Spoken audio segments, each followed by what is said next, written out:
A woman was cleansing her wound by a creek when she suddenly discovered that the clear creek water had turned into a bloody red without her noticing. Looking in the direction of the blood flow, she saw a brutally skinned and bloodied corpse lying quietly not far away, the gruesome sight of which was shocking. The woman hurriedly called her husband, who was camping nearby. After carefully observing the corpse, the man concluded that it was a bear's body and speculated that it might have been the work of poachers. But Annie believed that the matter was not that simple. However, as it was getting late, Jack pulled his wife and hurriedly returned to the campsite. At night, when the two fell into a deep sleep, Annie found herself in an unusual dream where she was tied to the ground. Suddenly, the Annie in the dream woke up and struggled desperately.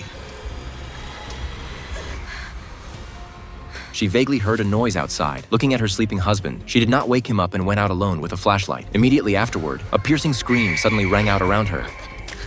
When she picked up the flashlight, it was covered in sticky stuff, and a few oversized footprints appeared on the ground. As Annie looked in the direction of the footprints, she vaguely saw a blurry figure in the darkness.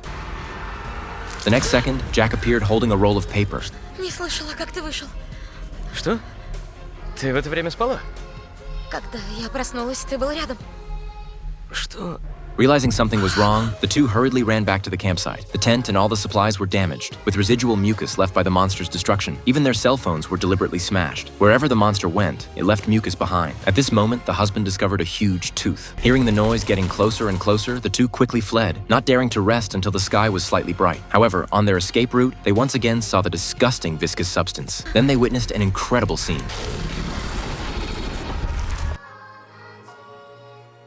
During their panicked escape, Jack accidentally stepped on a hunting trap. In an instant, his ankle was covered in blood, and the pain made it almost impossible for him to stand. Annie struggles to remove the animal trap. Annie helped her husband up and continued to walk with difficulty. But before long, Jack collapsed to the ground, exhausted from excessive blood loss. Annie was anxious and knew that this was not the way to go. She decided to temporarily seek refuge nearby. After walking for a while, the monster caught up with her. She stumbled into an abandoned village, and in the center of the village, there was a bottomless pit. The next second, she was almost torn to pieces. On the surrounding walls, she found many human skin molds, which scared her so much that she immediately turned her head and ran into the jungle. No matter how she ran, the monster's screams echoed around her, followed by